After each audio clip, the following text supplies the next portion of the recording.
Si realmente escuchas al Señor, tu Dios, y cumples fielmente todos estos mandamientos que hoy te ordeno, el Señor tu Dios te pondrá por encima de todas las naciones de la tierra. Si obedeces al Señor, tu Dios, todas estas bendiciones vendrán sobre ti y te acompañarán siempre. Bendito serás en la ciudad y bendito en el campo. Bendito será el fruto de tu vientre, tus cosechas, las crías de tu ganado, los terneritos de tus manadas y los corderitos de tus rebaños. Benditas serán tus canastas y tus mesas de amasar. Bendito serás en el hogar y bendito en el camino. El Señor te concederá la victoria sobre tus enemigos, avanzarán contra ti en perfecta formación, pero irán en desbandada.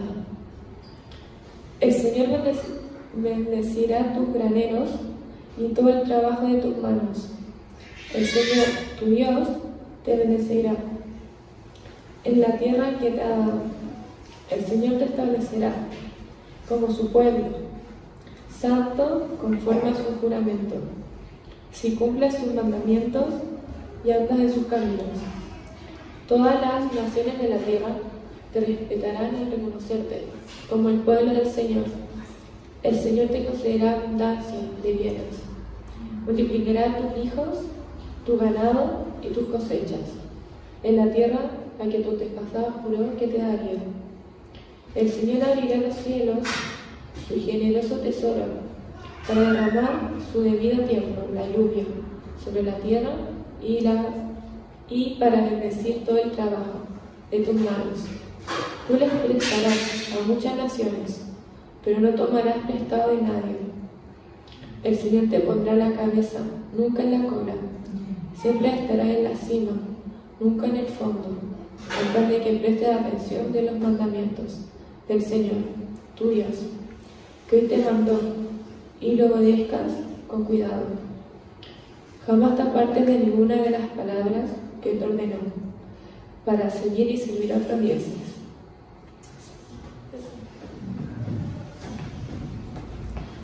Te alabamos, Señor. Hoy te doy a elegir entre la vida y la muerte, entre el bien y el mal. Hoy te ordeno que ames al Señor, tu Dios, que andes en sus caminos y que cumplas sus mandamientos, preceptos y leyes.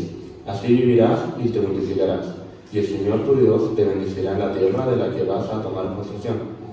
Pero si tu corazón se revela y no obedeces, sino que te desvías para adorar y servir a otros dioses, te advierto, hoy serás destruido sin remedio.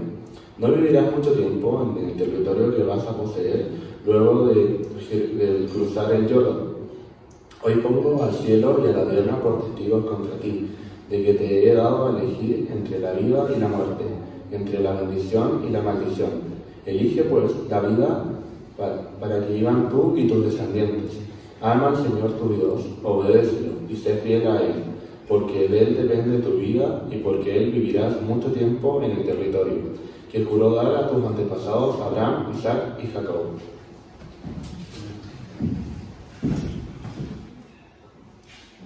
Bien, muy buenas tardes. Qué gusto verles.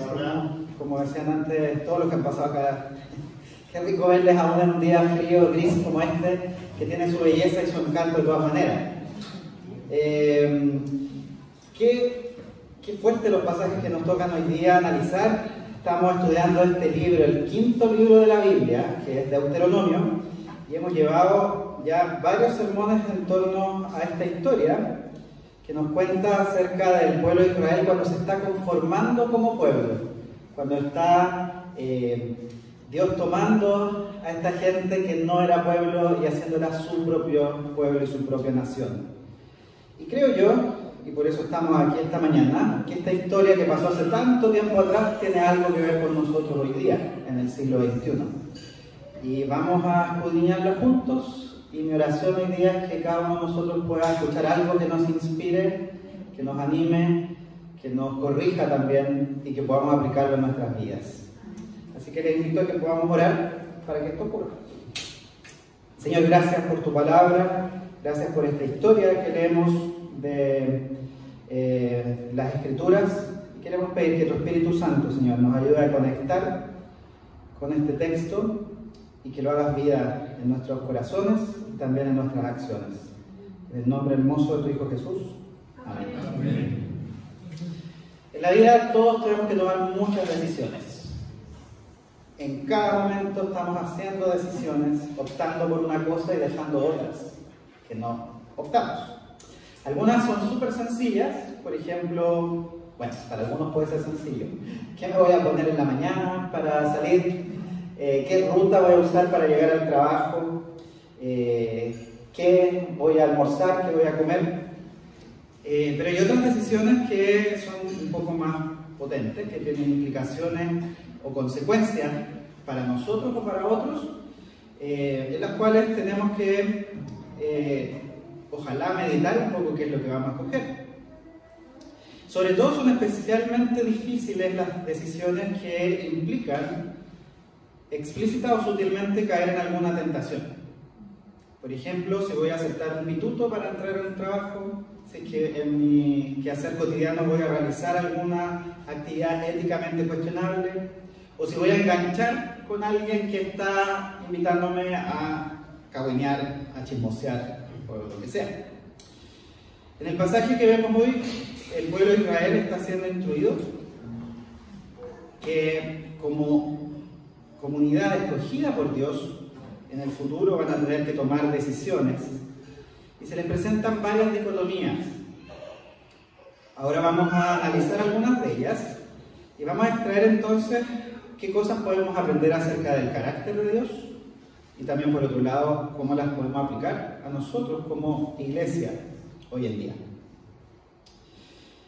La primera dicotomía que nos muestran estos tres capítulos es lo que vemos en el capítulo 28, que fue la primera lectura que tuvimos. Fueron estas bendiciones y maldiciones. Fíjense que dicen los comentaristas bíblicos de que este capítulo 28 tiene una estructura, un lenguaje que es común en el antiguo Medio Oriente cuando dos naciones establecían un pacto o un contrato. ¿Ya? Era común colocar como corolario o al final, ¿cierto?, las consecuencias positivas o beneficiosas para ambas partes en el caso que se cumplieran los estatutos del contrato, así como también establecer por otro lado las consecuencias desastrosas o las maldiciones que tenía que ese pacto fuera roto. Podemos inferir entonces que los capítulos anteriores de Deuteronomio, los sermones que hemos tenido las semanas anteriores, ¿cierto?, son el contrato o la ley, y aquí entonces está haciendo un cierre, ¿ya? Está terminando este bloque. También podemos ver, si miramos la estructura del capítulo 28, y si lo pueden poner quizá la primera lectura del capítulo 28, que los primeros 14 versículos y los que vienen después, desde el 15 en adelante, tenemos un contraste casi como de espejo entre bendiciones y maldiciones. Hoy día leímos solamente las bendiciones, pero si ustedes siguen leyendo en lo que sigue de la Biblia, van a ver que por cada una de estas bendiciones viene una maldición equivalente. Y el versículo 1 nos explica que esta dualidad se genera por un hecho bastante sencillo entre comillas, ¿ya? Si realmente escuchas al Señor, tu Dios, y cumples fielmente todos estos mandamientos que te ordeno, el Señor, tu Dios, te pondrá por encima de todas las naciones de la tierra. Escuchar atentamente al Señor y cumplir fielmente todos los mandamientos. Y lo contrario es no hacer esto. Escuchar atentamente, qué importante eso. Dios le está diciendo a Israel, pongan atención en lo que le estoy diciendo. No se trata solamente de hacer algo, de una acción. Primero, hay que conectarse, escuchando, entendiendo, con el corazón del Señor. Los mandamientos de Dios tienen una razón de ser. Si escuchamos atentamente, si el pueblo de Israel escuchaba atentamente a Dios, iba a entender que su corazón es amoroso y de ahí fluyen estas leyes. Y no solo ver el listado de leyes como prohibiciones estériles. Segundo, cumplir fielmente. Fíjense que no es solamente cumplir, de llegar a hacer lo que Dios dice una sola vez, o llegar como al mínimo, así como en el colegio, en la universidad, uno dice, ya voy a cumplir para el 4 nomás, para llegar ahí a donde quedo aprobado, pero no esforzarme más allá. Cumplir fielmente implica también una constante en el tiempo, ir más allá de solamente hacer lo mínimo, sino el deseo profundo de querer agradar a Dios y hacer lo que es bueno. La primera bendición, que es la que está aquí incrustada en el versículo 1, es la que abarca a todos los demás, lo que viene después. Dice que Israel será puesta por sobre todas las naciones de la tierra. En el versículo 3 esto se repite como estar en la cabeza y nunca en la cola. Esta bendición, que es para Israel, implica el propósito divino que tenía Dios de hacer de esta nación en particular una nación pequeñita en el Medio Oriente antiguo, una nación propia, y que a través de ella servir a toda la tierra. Esta bendición a su vez tiene su contraste en el versículo 44, que no la leímos ahora, pero que dice lo contrario. Dice que si no se cumple, si no escucha a Dios, si no cumple sus mandamientos, esta nación va a quedar rezagada, va a quedar en la cola, mientras que las naciones extranjeras van a ser la cabeza. Después de esta primera bendición aparece un listado de bendiciones bastante particulares que tienen, recuerden, su contraste en las maldiciones, que no lo leímos. Estas bendiciones tienen que ver con, fíjense ustedes, primero, lugares. Hay bendición en la ciudad como hay bendición en el campo. Hay bendición en la casa como hay bendición en la calle. Bendición a través de frutos. Fruto del vientre, hijos. Fruto en las cosechas. Fruto en los ganados, los corderitos, los terneritos. También hay bendición en la economía, en los graneros, en el trabajo. Hay lluvia abundante. Qué bendición es la lluvia, especialmente para que emerjan los otros frutos. Hay bendición también en el estatus. Hay reconocimiento de parte de las otras naciones. Israel, esta nación pequeñita, insisto, se va a convertir en la que va a proveer de comida y de riqueza, ¿cierto?, a las otras naciones. Y sobre todo está este reconocimiento como pueblo santo. ¿Qué creo yo que podemos aprender acerca de Dios a través de estas bendiciones? Primero, fíjense que lo que está diciendo acá esta porción de la Biblia es que las bendiciones recaen sobre Israel por la voluntad de Dios. No son un mérito del pueblo de Israel por derecho propio o por su propio actuar, ¿ya? Sino que son una dádiva, un regalo de Dios, y que además Él tiene el poder para darlas, ¿ya? Segundo, estas bendiciones, dicen también los comentaristas de este texto, que los israelitas en ese momento lo entienden claramente como un contraste con las creencias que había, que todas estas cosas provenían por obra de otros dioses. Por ejemplo, el dios Baal era un dios que estaba asociado justamente con la lluvia y con el ciclo de las cosechas. Este listado está escrito entonces a propósito para recordar al pueblo de Israel de que no son esos otros dioses, sino que es Él, Yahvé, Jehová, ¿cierto?, quien está por sobre estas deidades, las cuales en realidad no tienen el poder de darle esas cosas. Tercero, esto me parece a mí muy interesante, porque de ahí podemos después desprender algo para nosotros también hoy. Fíjense el alcance que tienen estas bendiciones. Nos muestran entonces que Dios está interesado en cada una de las áreas del quehacer humano. Estas bendiciones afectan al pueblo tanto en forma colectiva como la nación de Israel, el pueblo de Israel, pero también en lo secreto y lo íntimo como es la cocina de un hogar. No hay nada que escape a la mirada del Señor, y tampoco hay nada en lo cual Él no pueda o quiera intervenir, bendecir o maldecir. Y por último, también creo que es interesante ver cómo están planteadas estas bendiciones y maldiciones. Primero van las bendiciones y después se habla de las maldiciones. Esto probablemente tampoco es al azar y hace eco de un carácter del Señor, que es tardo para la ira y grande en misericordia. Por otro lado, ¿qué significa ser maldito? El comentario bíblico latinoamericano, en un artículo de Milton Acosta, nos dice esta frase: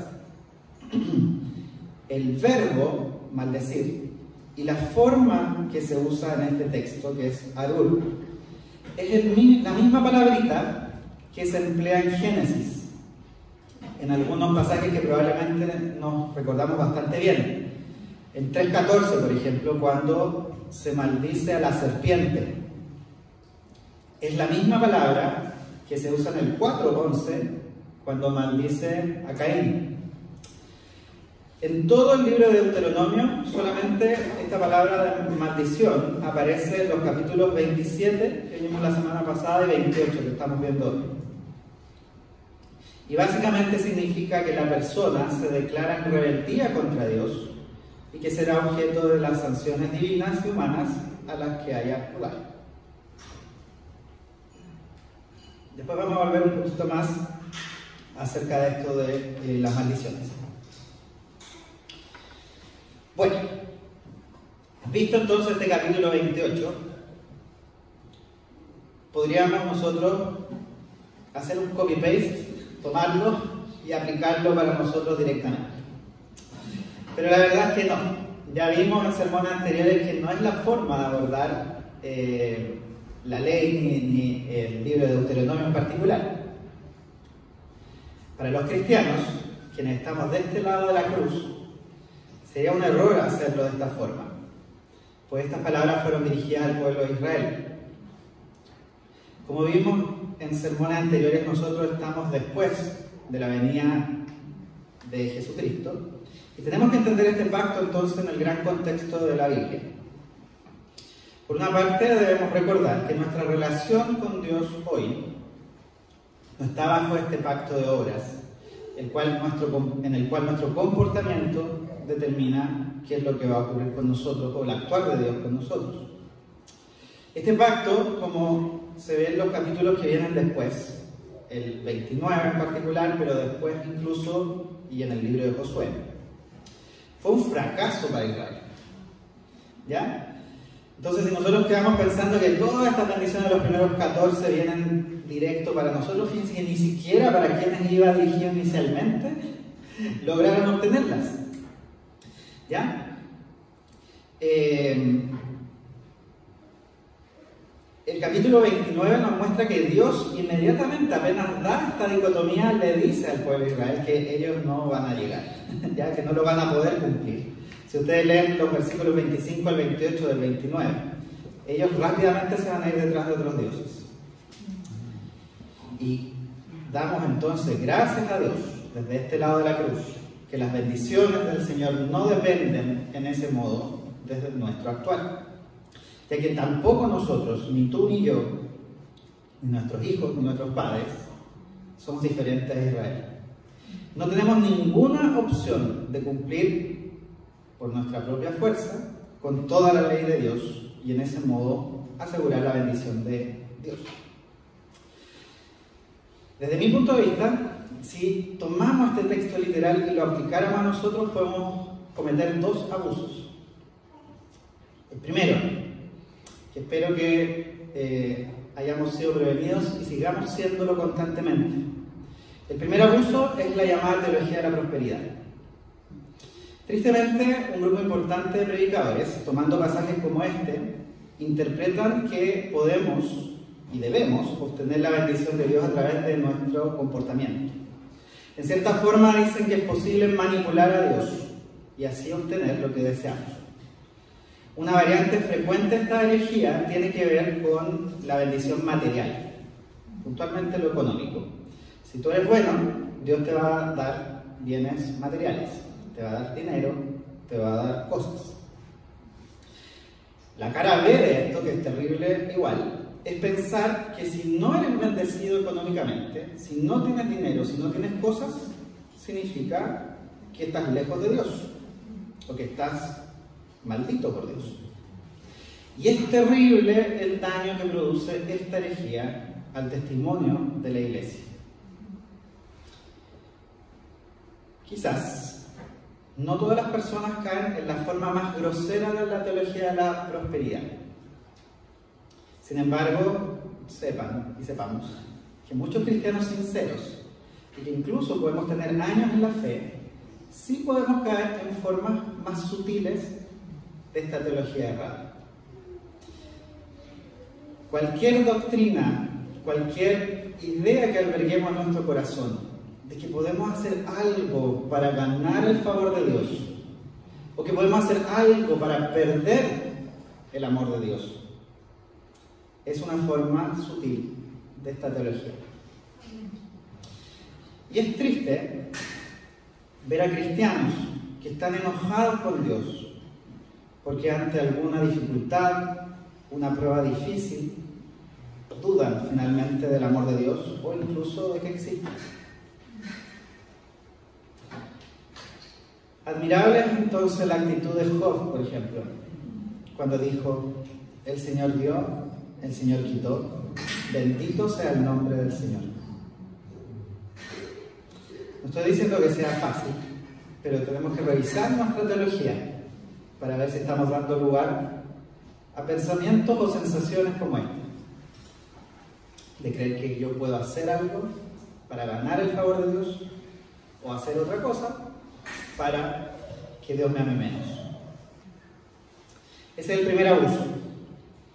El segundo abuso que podemos cometer al leer este pasaje de manera superficial es pensar que no importa lo que hagamos, que no es importante nuestro actuar, ni siquiera intentar cumplir esta ley.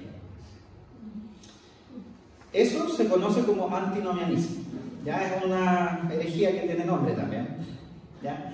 Y que es esta creencia de que ya estamos bajo la gracia, por lo tanto no tenemos nada que ver con la ley nosotros, estamos absolutamente fuera de eso. No tenemos ninguna necesidad entonces de cumplirla ni de intentar cumplirla. Total, nos arrepentimos y ya, el Señor nos perdona. Esto es totalmente contrario al Evangelio. Es cierto que en Cristo ya no somos condenados por la ley, pero un corazón que ha sido expuesto a la gracia responde obedeciendo la ley. Amén. Y fíjense que aún para los israelitas en este momento, Dios ya le advierte esto. En el versículo 19 del capítulo 29, Dios le dice: si alguno de ustedes al oír estas palabras de este juramento piensan ser buenos, ¿ya? Perdón, que aquí se me corrió el pasaje, y persisten a hacer lo que les plazca, provocarán la ruina de todos. Por lo tanto, ese definitivamente no es el camino. Entonces, en resumen, para el cristiano este pasaje puede, primero, animarnos respecto a la naturaleza generosa de Dios y su relación con su pueblo, que abarca todas las áreas del quehacer humano. Segundo, darnos seguridad en el anhelo divino de bendecir a hombres y mujeres a lo largo de la historia. Tercero, estimularnos también al cumplimiento de la ley, porque cumplir la ley trae como consecuencia un buen vivir. Y cuarto, este pasaje nos puede dar un sentido comunitario, ya que el pueblo de Dios está interconectado a través de la ley de Dios. Yo creo que esto es algo que también nosotros hoy, en el siglo XXI, podemos verlo y tomarlo para nosotros. La ley del Señor está dada, ¿cierto?, para personas en comunidad. Lo que nosotros hacemos, si nosotros pecamos, no solo nos afecta a nosotros, sino también a quienes están alrededor nuestro. Por otra parte, también podemos aplicar este texto desde el prisma de las maldiciones. El comentario dice: en el Nuevo Testamento no hay maldiciones, ni mucho menos ceremonias para ello. Sin embargo, aparecen las bienaventuranzas y los ayes pronunciados por Jesús. Pero en el Nuevo Testamento no hay ministros que maldigan a nadie ni instrucciones para que lo hagan. El regocijo en la Biblia viene por la conversión del pecador y no por su condenación. Por eso el ministerio de la Iglesia es la reconciliación y no la condenación. Así que creo que también, ojo, cómo nos relacionamos con este tema de las maldiciones. Recordemos cuál es nuestro llamado como Iglesia, que es el ministerio de la reconciliación. Segunda dicotomía. La primera vimos maldición, bendición, maldición, en el capítulo 28 y 29. Y la segunda está en el pasaje que leímos en el verso 30, en capítulo 30, perdón. Capítulo 30 está terminando ya el libro de Deuteronomio y es un punto crucial en la historia de Israel. Esto se relata poco antes de la muerte de Moisés, el líder del pueblo que los ha guiado por el desierto. Y cuando él ya está viendo el final de sus días, le presenta a la multitud la decisión más importante de sus vidas: escoger la vida o la muerte, el bien o el mal. Aferrarse a este nuevo pacto que Dios pone delante de su pueblo o rechazarlo. Escuché una frase por ahí que decía que Dios escogió a Israel, pero Israel también debía escoger a Dios. Debía ocurrir ambas cosas. Y este es el momento de la invitación que hace Moisés a ellos. Israel en este momento del Deuteronomio aclama y dice: sí, vamos a seguir ese nuevo pacto. Pero con el tiempo la Biblia nos dice que estuvieron muy lejos de cumplirlo. De nuevo, desde este lado de la cruz, nuestra historia no es tan diferente. Pero la cosa está en que quienes hemos puesto nuestra fe en Cristo, reconocemos que por nosotros mismos no podemos sino que escoger la muerte una y otra vez.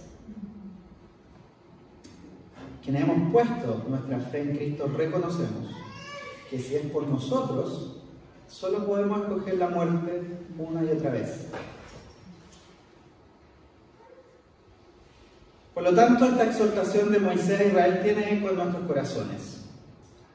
Y hacemos bien a examinar nuestras vidas a la luz que Él propone. Sin olvidar que finalmente, aun cuando nosotros escogemos la muerte una y otra vez, Jesucristo, el carpintero de Galilea, Él escogió la vida por nosotros.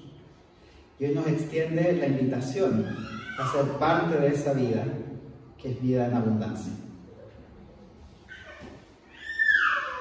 ¿Cuántas veces tenemos nosotros, hoy de este lado de la cruz, tomar esta decisión entre la vida y la muerte, entre el bien y el mal? Fíjense que Jesús dijo: yo soy el camino, la verdad y la vida. Y también Él dijo: he venido para que tengan vida y que la tengan en abundancia. Juan 10:10. En cierto sentido, entonces, esta decisión la tomamos cuando decidimos seguir a Jesús como Señor y soberano de nuestras vidas. Pero también esta decisión la tomamos cada vez que estamos enfrentados a una tentación. Optamos por el seguimiento de Jesús en vez de por nuestras propias pasiones. ¿Qué significa y qué implica escoger la muerte? El versículo 17 del capítulo 30 de Deuteronomio dice que escoger la muerte es rebelarse contra Dios y seguir a otros dioses.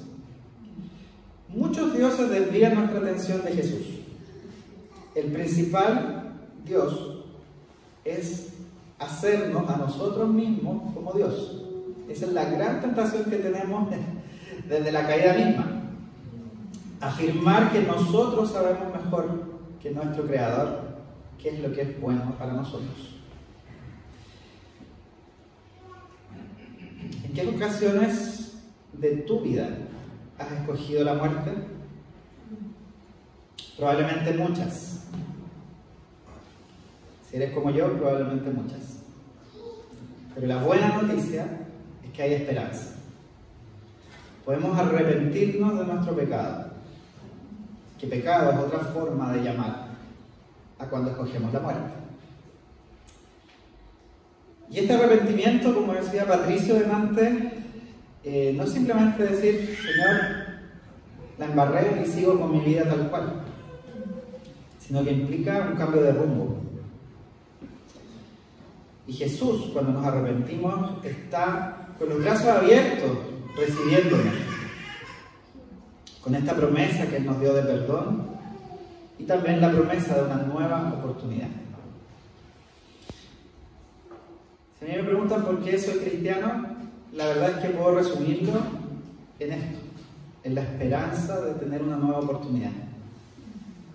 No hay otra religión, no hay otra forma de vivir que nos dé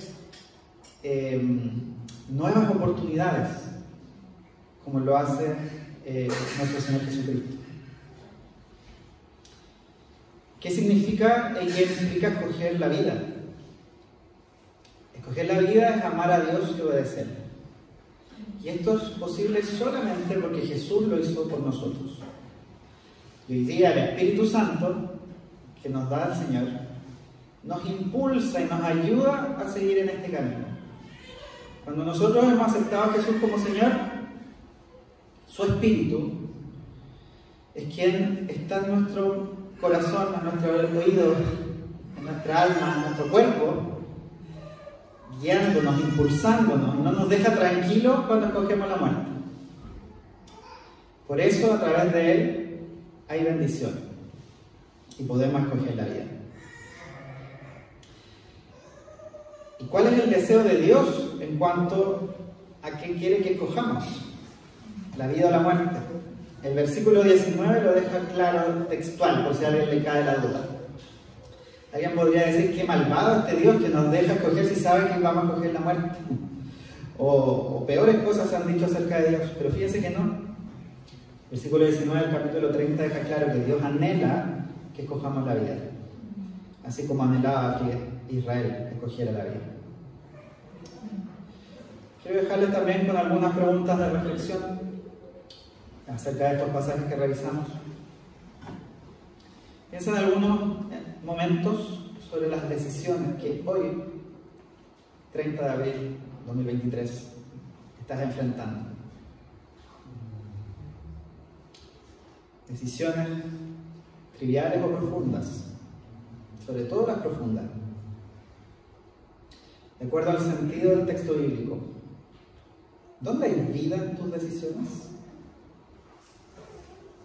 ¿Cuál es la opción que te otorga mayor vida en esa decisión? También piensa un momento en cuál es el costo de escoger la vida. Escoger la vida significa también pagar un costo. Y por otro lado, ¿cuál es la recompensa de escoger la vida en esa decisión que estás enfrentando hoy?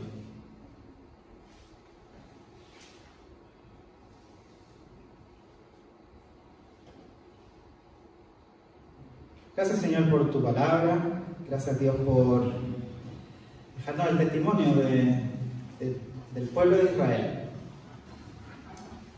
por revelarnos a través de esta historia tu carácter, tu poder, tu anhelo de relacionarte y de involucrarte con nosotros como comunidad, pero también como familias, personas individuales, en la intimidad de nuestro hogar. Señor, gracias por tu Hijo Jesús, quien nos ofrece la vida.